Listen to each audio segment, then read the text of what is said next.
আসসালামু আলাইকুম। অন্যরকম ক্লাসরুমের প্রথম লেকচারে আপনাদের সবাইকে স্বাগত জানাচ্ছি। আজকে আমরা ভেক্টর চ্যাপ্টারটা শেষ করবো ইনশাআল্লাহ। তো চলুন শুরু করা যাক।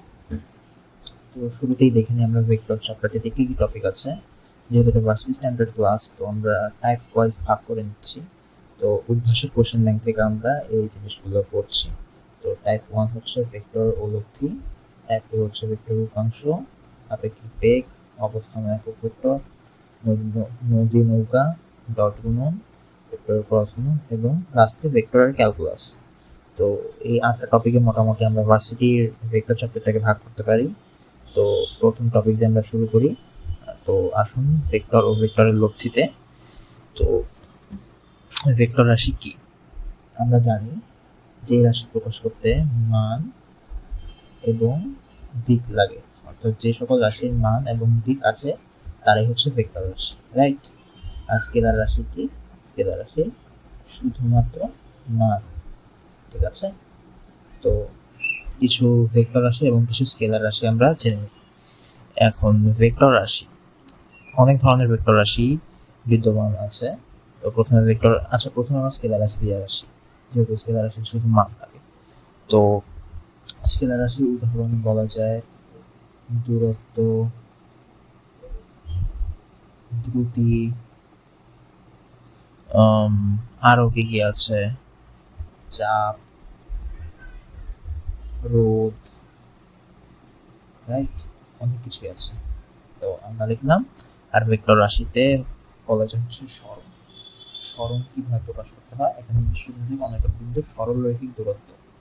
যেহেতু সরল রৈখিক দূরত্ব, তাই আমাদের দিকটা অবশ্যই মেনশন করে দিতে হয়। সরণ, আবার বেগ বলা যায় কোন দিকে গতিশীল, ত্বরণ, টর্ক, কৌণিক ভরবেগ ইত্যাদি ইত্যাদি অনেক কিছু। তো আমরা লিখলাম। তো এগুলো হচ্ছে ভেক্টর রাশি এবং স্কেলার রাশি। এবং ইম্পর্টেন্ট একটা জিনিস আমাদের মাথায় রাখতে হবে, সেটা হচ্ছে ক্ষেত্রফল। ক্ষেত্রফলকে কিছু কিছু সময় ভেক্টর হিসেবে ব্যবহার করা যায়, ক্ষেত্রফল, ঠিক আছে? এবং তখন ভেক্টর ক্ষেত্রটার দিক হবে তলের, যেই তলটা, সাপোজ এইটা একটা তল, তো এই তলের লম্ব বরাবর হচ্ছে ভেক্টরটার মানে দিক নির্দেশ করা হবে। তো এই তলে যদি ক্ষেত্রফল আমরা বের করি, ক্ষেত্রফলটা যদি ভেক্টর রাশি হয়, তখন ভেক্টর ক্ষেত্রটার দিক হবে তলের লম্ব বরাবর। ওকে, ঠিক আছে। তো এরপর আসে আমরা সেকেন্ড টাইপে, ভেক্টরের উপাংশ। তো আমরা ভেক্টরের উপাংশ শিখব। তার আগে আমরা ভেক্টরের আরো কিছু দেখে নিই। ভেক্টরের লব্ধি, আমরা তো ভেক্টর দেখলাম, আবার লব্ধিটা দেখে নিই। তো কোনো একটা ভেক্টর রাশি যদি পি ও কিউ হয়, ধরলাম এই পেজেই মুছে নিলাম আমি লেখাগুলো। তো আমরা একটু ভেক্টর কল্পনা করে নিই। এটা একটা ভেক্টর রাশি ধরলাম, এটা আরেকটা ভেক্টর রাশি ধরলাম, ঠিক আছে? এখন এটাকে ধরি এ ভেক্টর, এটা বি ভেক্টর, সরি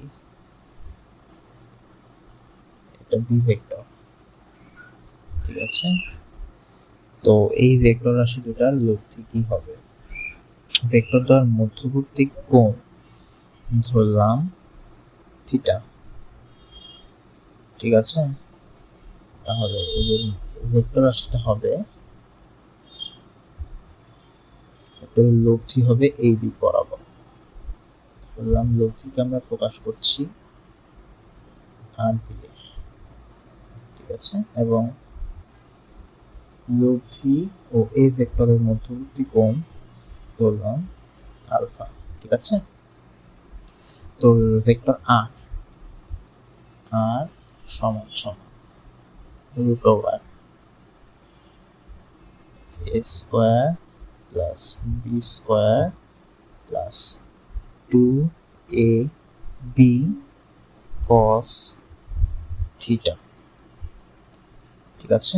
এটা হচ্ছে আর ভেক্টরের মান বের করার সূত্র। এবং এই ভেক্টরটার মধ্যবর্তী কোণ, মানে এই আলফা কোণটা আমরা কিভাবে বের করতে পারি? এটা আমরা বলতে পারি এইভাবে, টেন আলফা, মানে আমরা একটা জিনিস মনে রাখবো, যার সাথে কোণ সে একা নিচে, এটা একটা সূত্র। দুঃখিত। তো আসি এবার আলফা, যেহেতু এ ভেক্টরের সঙ্গে আর ভেক্টরের মধ্যবর্তী কোণ প্রকাশ করছে, তো এই আলফা কোণের সূত্র আমরা এইভাবে লিখতে পারি, টেন আলফা ইকুয়াল টু যার সাথে কোণ সে একা নিচে। আমরা এই থিওরিটা কিন্তু জেনে আসলাম মাত্র। তো এ ভেক্টরের মান নিচে একা থাকবে, উপরে হবে বি সাইন থিটা, নিচে হবে বি কস থেটা। এটা হচ্ছে আলফা ভেক্টরের নির্ণয় সূত্র। ওকে, তো ঠিক আছে, এরপর আমরা এটা শিখলাম। এখন আপনাদের কিছু ফ্যাক্ট শেয়ার করি আপনাদের সঙ্গে। তো এই থিওরি আপনারা একটু মনোযোগ দিয়ে শুনবেন কাইন্ডলি। প্রথমেই আমরা বলে নিই, যদি দুটি সমমানের ভেক্টর একটি বিন্দুতে ক্রিয়া করে এবং লব্ধির মান যদি একটি ভেক্টরের সমান হয়, তাহলে ভেক্টর দ্বয়ের মধ্যবর্তী কোণ হবে 120 ডিগ্রি। তো সাপোজ এটা এক্সাম্পল দিয়ে বুঝাই, এটা পি ভেক্টর, এটাও পি ভেক্টর, দুইটা মান সেম, ঠিক আছে, ধরে লম্বা হয়ে গেছে, এবং এদের মধ্যে লব্ধির মানও পি, ঠিক আছে। তাহলে যদি কেসটা এমন হয়, তাহলে এই কোণটা হবে আলফা সমান সমান 120 ডিগ্রি, ঠিক আছে। এটাও পি, এটাও পি, এটাও পি, এমন কেসে এই মধ্যবর্তী কোণটা হবে 120 ডিগ্রি। ফাইন। এরপর আসি, যদি ভেক্টরদ্বয় পরস্পর লম্ব হয়, তাহলে লব্ধি আর হবে ভেক্টর অতিভুজের সূত্র অনুসারে, অতিভুজের সূত্রটা আর কি। তো এক্সাম্পল দিয়ে বুঝাই, এটা একটা ভেক্টর, এটা একটা ভেক্টর এ বি, ধরে নিই এটা 90 ডিগ্রি। তাহলে এদের লব্ধি সূত্র, লব্ধি যদি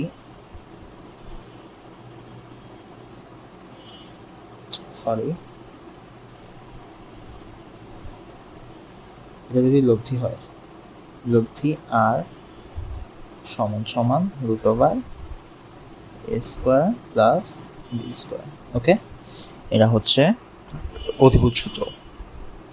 এবং আরেকটা জিনিস, দুটি ভেক্টর, এই যে এ আর বি, এই এ, এই বি আর এই ভেক্টর দ্বয়ের সর্বোচ্চ মান হতে পারে এ প্লাস বি, এবং সর্বনিম্ন লব্ধি আর কি, লব্ধি এই দুইটা ভেক্টর দিয়ে যে কোনো কোণেই থাকুক, লব্ধির সর্বোচ্চ মান হবে এ প্লাস বি, এবং যে কোনো কোণেই থাকুক সর্বনিম্ন মান হবে এইটা, অর্থাৎ যেটা বড়, যে ভেক্টর রাশিটা বড় সেটা থেকে ছোটরা বিয়োগ করলে যে মান হয় সেটা হবে সর্বনিম্ন লব্ধির মান, ঠিক আছে।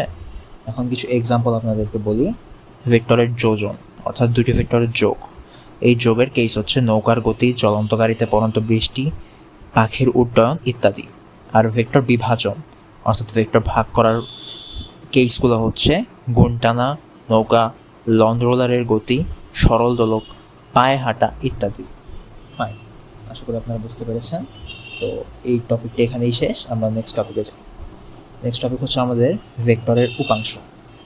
সো আমরা একটু কল্পনা করি, এটা একটা ভেক্টর রাশি, ধরলাম এটা এ ভেক্টর হবে, আর এটা একটা ভেক্টর রাশি, এটা বি ভেক্টর, ঠিক আছে। না, এটা তো 90 ডিগ্রি হয়ে যাচ্ছে, এই কেসটা আমরা কল্পনা না করি, একটু বাকিয়ে নিই। এটা একটা ভেক্টর রাশি, এটা একটা ভেক্টর রাশি। ফাইন, তো এটাকে পয়েন্টিং করি এ ভেক্টর দিয়ে, এটাকে বলি আমরা বি ভেক্টর, ঠিক আছে। এইটাকে বি ভেক্টর বললাম। তো এইখান থেকে যদি আমরা সাইন দিই, এই যে এতটুকু অংশ হবে এ ভেক্টরের ওপর বি এর উপাংশ, ঠিক আছে। এটা আমরা আপনাদেরকে বলে দিচ্ছি যে এতটুকু অংশ, ঠিক আছে। ওকে, ফাইন। এখন আসি অক্ষ বরাবর উপাংশতে। সো আমরা এক্সিস চিন্তা করি, এটা ওয়াই অ্যাক্সিস হলে এটা হবে এক্স অ্যাক্সিস।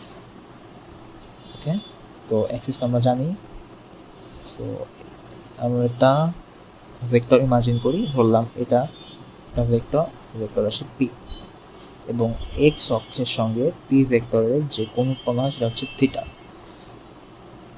তো পি ভেক্টরের এক্স অক্ষ বরাবর উপাংশ হবে পি কস থিটা, ওয়াই অক্ষ বরাবর উপাংশ হবে পি সাইন থিটা। ঠিক আছে, কিন্তু আমরা যদি এই কোণটা ওয়াই অক্ষের সঙ্গে ইমাজিন করি, যদি কোণটা ধরি আলফা, তাহলে ওয়াই অক্ষ বরাবর উপাংশ হবে পি কস আলফা, এক্স অক্ষ বরাবর হবে পি সাইন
তো ওয়াই অক্ষ বরাবর এখন উপাংশ হবে পি কস আলফা, এক্স অক্ষ বরাবর উপাংশ হবে পি সাইন আলফা। ঠিক আছে, ওকে, আমরা এতটুকু দেখলাম। তো এরপর আসি আপনাদের খুবই ইম্পর্ট্যান্ট একটা কনসেপ্ট, লন রোলারের কনসেপ্টে। তো এইখানে আপনারা দেখতে পাচ্ছেন একটা লন রোলার, এইটাকে একটা লন রোলার ইমাজিন করে নিতে পারি আমরা। তো এইটা নির্দেশ করছে, এই যে এই সাইনটা নির্দেশ করছে এখানে আমরা লন রোলারকে টানছি। ঠিক আছে, তো এই কেসে আমরা বলতে পারি, তো এইখানে যে আপাত ওজন লন রোলার টানার ক্ষেত্রে আপাত ওজন হবে W prime equal to W minus F V. ঠিক আছে, এই যে এইটা এফ ভি, ডাব্লিউ সমান সমান এম জি। ওকে, এই ডাব্লিউ সমান এম জি হবে। আর বি কেসে, এই যে এই কেসটা হচ্ছে বি, এখানে এই সাইনটা নির্দেশ করছে আমরা লন রোলারকে ঠেলছি। তো এইখানে ঠেলার ক্ষেত্রে আপাত ওজন ডাব্লিউ প্রাইম হবে W minus F W plus F V, যেহেতু দুইটা একই দিকে ক্রিয়া করছে। এই কেসে দেখেন ডাব্লিউ নিচের দিকে আর এফ ভি হচ্ছে বিপরীত দিকে, তাই না? তো আমরা এখান থেকে বলতে পারি লন রোলার ঠেলা অপেক্ষা টানা বেশি সোজা। ঠিক আছে, তো এই কেসটা শেষ, আমরা নেক্সট কেসে আসতে পারি। এখন আমরা থার্ড টপিকে চলে এসেছি। টপিকটা হচ্ছে আপেক্ষিক বেগ, খুবই ইম্পর্টেন্ট টপিক। সো আমরা এটা শুরু করতে পারি। যেহেতু এটা থিওরি বেসড টপিক, সো আমি আপনাদের চেষ্টা করছি থিওরি দিয়েই বোঝানোর। তো আমরা ধরে নিই একটা গাড়ির বেগ ভিসি, এই যে এই দিক বরাবর হচ্ছে ভিসি ইন্ডিকেট করছে ভিসি, ও ট্রাকের বেগ ভিটি, এই যে ভিটি, এদিকে একটা ট্রাক গতিশীল। তো এখন গাড়ির সাপেক্ষে ট্রাকের বেগ ভিটিসি নির্ণয়ের জন্য ভিটি থেকে গাড়ির বেগ বিয়োগ করতে হবে। অর্থাৎ গাড়ির সাপেক্ষে ট্রাক, যার সাপেক্ষে সে বিয়োগ। ঠিক আছে, এটা আপনার মনে রাখবেন, ভিটি মাইনাস ভিসি। আমি লিখে দিচ্ছি, যার সাপেক্ষে সে বিয়োগ। ঠিক আছে, ওকে। তো এইখান থেকে আমরা এটা দেখতে পাচ্ছি ভিটিসি সমান ভিটি মাইনাস ভিসি, এটা আপনারা মাথায় রাখবেন। তো একটা নোট আছে যে যার সাপেক্ষে তার বেগকে ভেক্টর বিয়োগ করতে হবে, অর্থাৎ আমি যেটা বললাম সেটাই, এবং অর্থাৎ তাকে উল্টো করে অপরটির সাথে লব্ধি বের করতে হবে। সো এইটাকে এইভাবেও আমরা লিখতে পারি ভিটি প্লাস মাইনাস ভিসি, এটাই বুঝিয়েছে লাস্ট লাইন দিয়ে, ঠিক আছে। এরপর আসলে আমরা সেকেন্ড কনক্লুশনে। তো কোনো ব্যক্তির সাপেক্ষে বৃষ্টির আপেক্ষিক বেগের দিকে ছাতা ধরতে হয়। কোনো ব্যক্তির সাপেক্ষে বৃষ্টির আপেক্ষিক বেগের দিকে ছাতা ধরতে হয়। ধরলাম একটা ব্যক্তির বেগ এই দিকে এবং বৃষ্টির বেগ হচ্ছে এই দিকে। বৃষ্টির বেগ তো সর্বদা নিচের দিকে হয়, তাই না? তো লোকের বেগের সাপেক্ষে যেহেতু, তো লোকের বেগ আমাদের বিয়োগ দিয়ে দিতে হবে, নর্মালি যার সাপেক্ষে সে বিয়োগ হয়। সো এই ভেক্টর আর এই ভেক্টরের লব্ধি রাশি হচ্ছে এই দিকে, তো তার ঠিক বিপরীত দিক এই দিক, ঠিক আছে। সো এটাই বোঝালো এখান দিয়ে।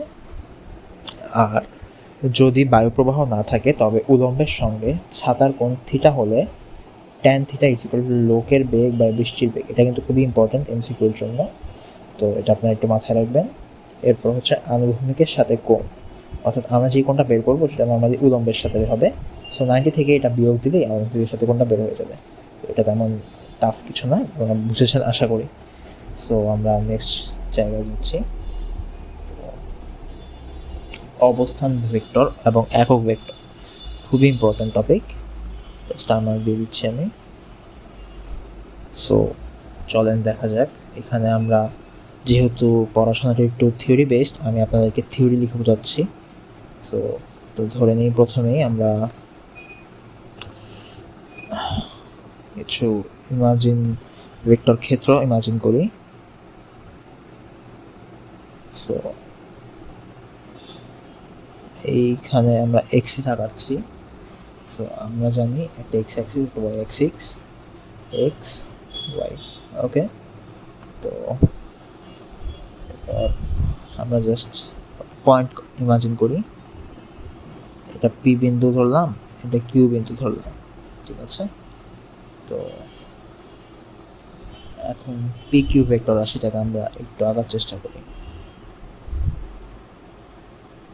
ধরলাম এটা পি কিউ ভেক্টর, ঠিক আছে। আর এটা তো ও বিন্দু সজোর, নর্মালি আমরা জানি। এখন পি বিন্দুর স্থানাঙ্ক আমরা ধরে নিই x y z, x y z, ঠিক আছে। আর এখন ওপি vector,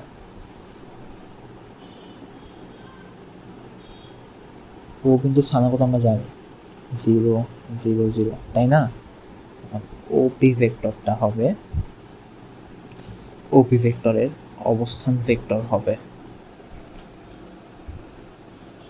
OP equal to X minus 0 I cap plus Y minus 0 K cap plus Z minus 0, দুঃখিত,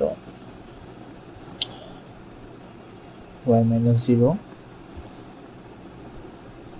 J cap plus Z minus 0 K cap, ঠিক আছে। তো অর্থাৎ X I cap plus Y J cap plus Z K cap, এটা হচ্ছে ওপি ভেক্টরের অবস্থান vector. Fine.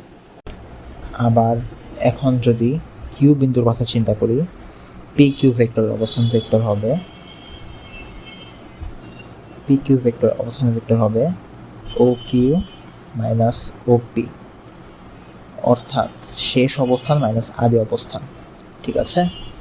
এটা আমরা মাথায় রাখবো। তো খুবই ইম্পর্টেন্ট জিনিস এটা, ওকে। এখন আসি আমরা ভেক্টরের মান ধরলাম এই ওপি ভেক্টরটা, ওপি ভেক্টরের মান হবে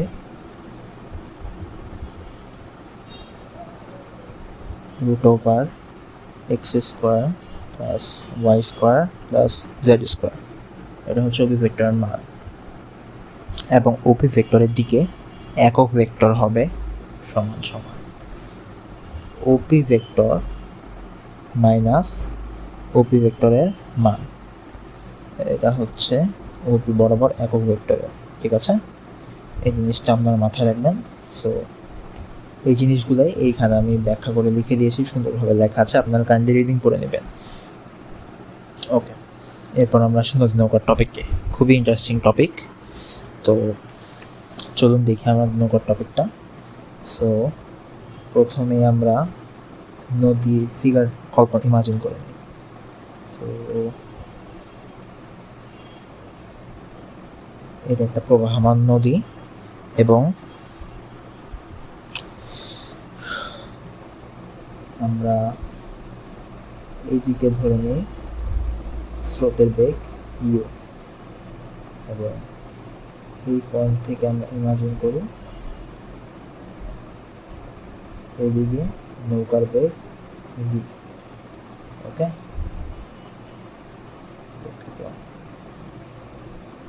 আরেকটা লাইন কল্পনা করে নিলে আমাদের জন্য সুবিধা হবে। এইদিকে হচ্ছে ইউ, এদিকে হচ্ছে ভি। ঠিক আছে, তো এখন আমরা ধরে নিই মধ্যবর্তী কোণ হচ্ছে আলফা,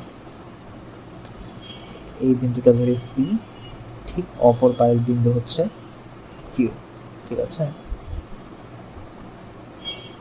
অর্থাৎ এই কোণটা হচ্ছে 90 ডিগ্রি। ওকে, তো এখন ঠিক অপর পারে পৌঁছানোর জন্য, অর্থাৎ সর্বনিম্ন দূরত্ব কিংবা ক্ষুদ্রতম দূরত্ব, এই দূরত্বটুকু হচ্ছে সর্বনিম্ন দূরত্ব হবে। ঠিক আছে, ক্ষুদ্রতম দূরত্ব অথবা আড়াআড়িভাবে ঠিক অপর বিন্দুতে পৌঁছানোর জন্য কি করতে হবে, নদীর প্রস্থটা ধরে নিই টি।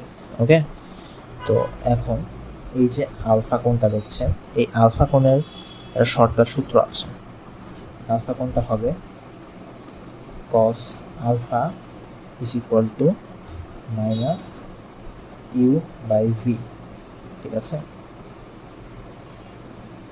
সুতরাং alpha equal to cos inverse minus U by V. Okay, সর্বনিম্ন দূরত্বে পার হওয়ার জন্য এই সূত্র অ্যাপ্লিকেবল হবে। ঠিক আছে, তো এরপর আসি আমরা যদি ন্যূনতম সময় নদী পার হতে চাই তখন আমরা কি করব। সো ধরে নেই আবার একইভাবে এইখান দিয়ে একটা নদী কল্পনা করি। নদীর প্রস্থ হচ্ছে ডি,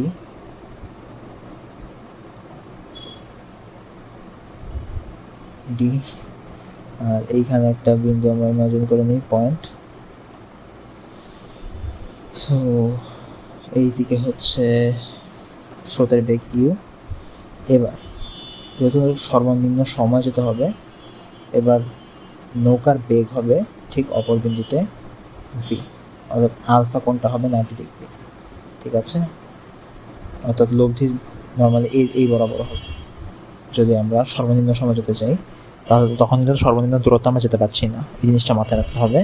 তো সর্বনিম্ন সময় যাওয়ার জন্য সময়টা হবে T minimum equal to D by V, এই যে এই ডি বাই এই ভি।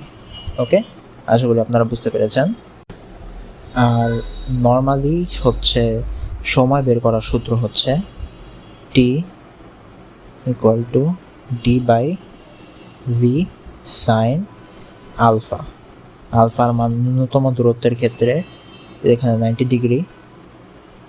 সো সাইন 90 মান 0, সরি সাইন 90 মান 1, তো এই জন্য সূত্রটা হয় ডি বাই ভি। ওকে, এটা আমরা মাথায় রাখবো। ঠিক আছে, তো এই জিনিসটা পরের পেজে না, এইখানে হচ্ছে এক্সপ্লেন করা আছে, লেখা আছে, আপনারা রিডিং পড়ে নেবেন, তাহলে আপনারা বুঝতে পারবেন আরও ইজিলি। সো আমরা এরপরে টাইপ আসি ভেক্টরের ডট গুণফল। তো ডট গুণনের ক্ষেত্রে আমরা জানি দুটি ভেক্টর আসি, এ এবং বি,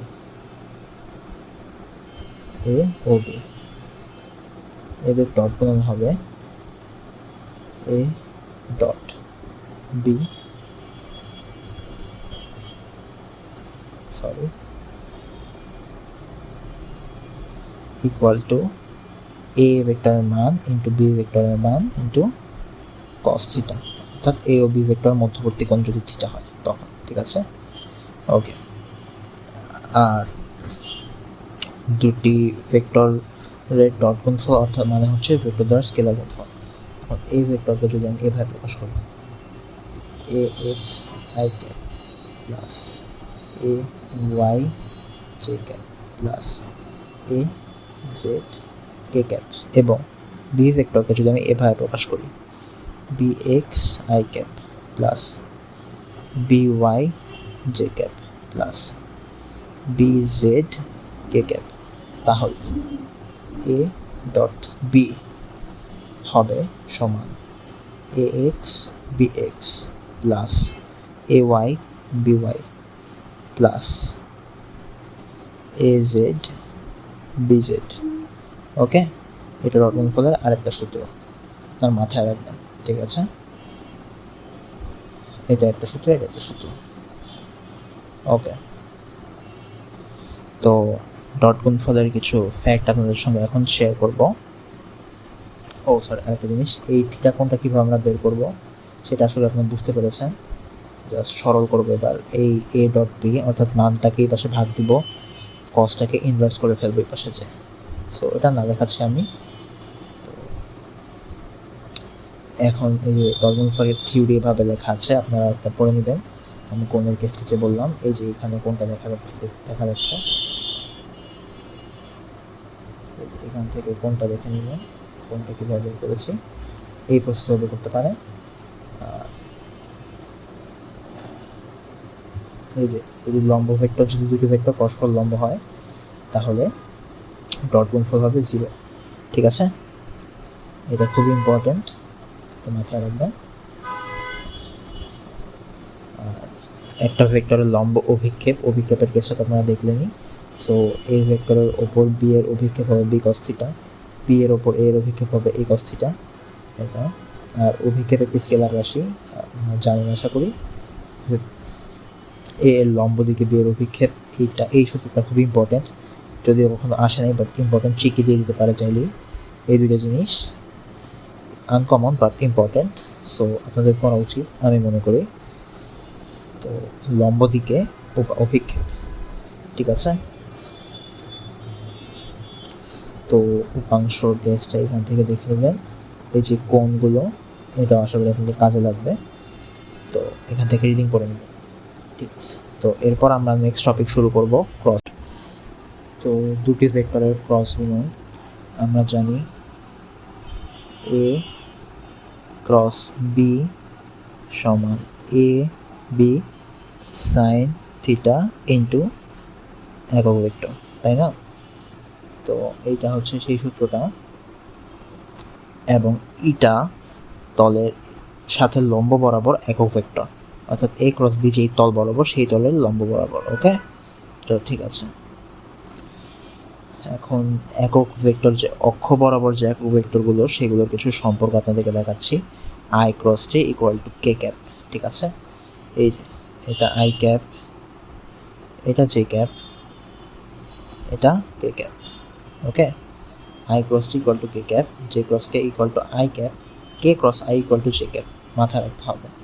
এরপর যদি উল্টাটা চিন্তা করি, এই কেসের উল্টাটাই, জে ক্রস আই, তখন একটা ঋণাত্মক চিহ্ন চলে আসবে, minus K cap, K cross J is equal to minus I cap, এবং I cross K is equal to minus J cap, ঠিক আছে। এবং এইটা আপনাদের মাথায় রাখতে হবে, A cross B equal to minus B cross A, এইটা কিন্তু লেখা যাবে না। A cross B equal to B cross A, এটা লিখলে কিন্তু ভুল হবে, ঠিক আছে। এটা কিন্তু এমসিকিউর জন্য খুবই ইম্পর্টেন্ট, মাঝে মধ্যে টিচাররা দিয়ে দেয়, ঠিক আছে। এটা কিন্তু হবে না।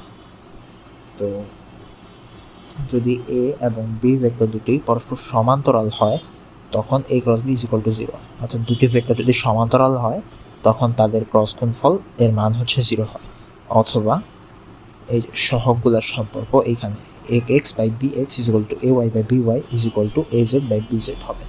ঠিক আছে, তো এখন এসে ক্ষেত্রফলের কেসগুলোতে এগুলো আপনারা পড়ে নেবেন। যদি সন্নিহিতভাবে সামান্তরিকের ক্ষেত্রফল a ক্রস b হবে, ত্রিভুজ হলে হাফ গুণ হবে, যদি কর্ণ হয় a ক্রস b তখন a ও b, তখন কর্ণদ্বয়ের গুণফল ক্রস গুণফল গুণ হাফ হবে সামান্তরিকের ক্ষেত্রফল। সো এইখানে একটা আছে, এইখানে একটা সম্পর্ক আছে, এটা সমতলীয় হওয়ার শর্ত। তো এই জিনিসটা খুবই ইম্পর্ট্যান্ট, আপনারা কাইন্ডলি দেখে নেবেন। যদি কোনো তিনটা ভেক্টর যদি পরস্পর সমতলীয় হয় তখন a dot b cross c অথবা a cross b dot c অথবা a cross c dot b যে কোনোটা হতে পারে, সবগুলোর মান হবে 0। ঠিক আছে, যদি a b ও c সমতুল্য হয়। Okay fine. তো এরপর আমরা আসি ভেক্টরের ক্যালকুলাস নিয়ে আমাদের লাস্ট টপিক। এখন আমরা লাস্ট টপিকে চলে এসেছি। তো এখন আমরা ভেক্টরের ক্যালকুলাস নিয়ে আলোচনা করব। তো ক্যালকুলাস নর্মালি আমরা কি জানি, ডিফারেন্সিয়েশন এবং ইন্টিগ্রেশন। সো এইখানে ভেক্টরের ক্যালকুলাসের জন্য আমাদের প্রথমে জানতে হবে ভেক্টর অপারেটর। তো ভেক্টর অপারেটরকে বলা হয় ডেল অথবা নাবলা। এটাকে প্রকাশ করা হয় এই চিহ্ন দিয়ে, এটার নাম হচ্ছে ডেল বা নাবলা। আপনি যেটা বলতে কমফোর্টেবল সেটাই। ঠিক আছে, তো আসেন এবার আমরা ভেক্টর অপারেটরটাকে কীভাবে প্রকাশ করা হয়। এই যে ডেল, এটা হচ্ছে delta by delta x I cap plus delta by Y J cap plus delta by delta Z K cap. Okay, ঠিক আছে, ভেক্টর অপারেটর এইটা।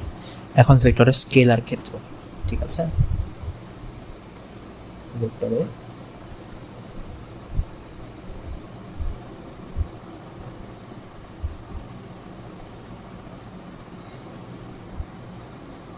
স্কেলার ক্ষেত্র। ঠিক আছে, তো স্কেলার ক্ষেত্রে ধরি এই ভেক্টরটা স্কেলার রাশিটা গ্রেডিয়েন্ট বের করবো আমরা। ঠিক আছে, গ্রেডিয়েন্ট বের করবো। স্কেলার ক্ষেত্রে গ্রেডিয়েন্ট বের করা যায় হচ্ছে নাবলা ইন্টু ডেল্টা। তো এইটার প্রকাশ হবে delta x I cap plus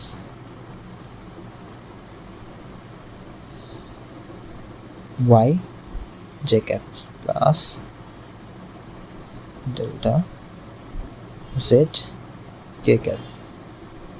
ঠিক আছে, অর্থাৎ গ্রেডিয়েন্ট। স্কেলার ক্ষেত্রে গ্রেডিয়েন্ট হচ্ছে স্কেলার রাশিকে ভেক্টর রাশিতে রূপান্তরের উপায়, গ্রেডিয়েন্ট।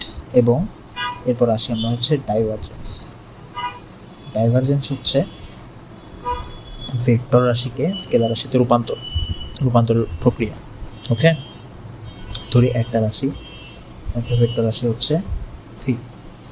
তো এইটাকে যদি আমরা ডাইভারজেন্স করি, ডাইভারজেন্স ডট ভি, এটা হবে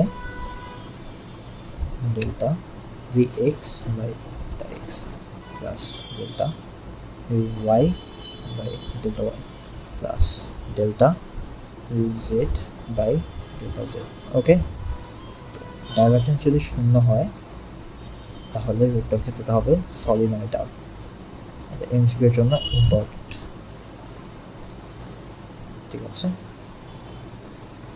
তো এই যে এগুলো এখানে লেখা আছে। তো আর একটা জিনিস কার্ল আপনাদের আমি এখান থেকে দেখিয়ে দিচ্ছি। কার্ল হচ্ছে ভেক্টর ক্ষেত্র ও নাবলার ক্রস গুণন। ওকে, ঠিক আছে, এই যে ক্রস গুণন নর্মালি আমরা ম্যাট্রিক্সের উপায় করতে পারি। এবং এইটা যদি 0 হয় অর্থাৎ কার্ল শূন্য হলে ভেক্টরটা হয়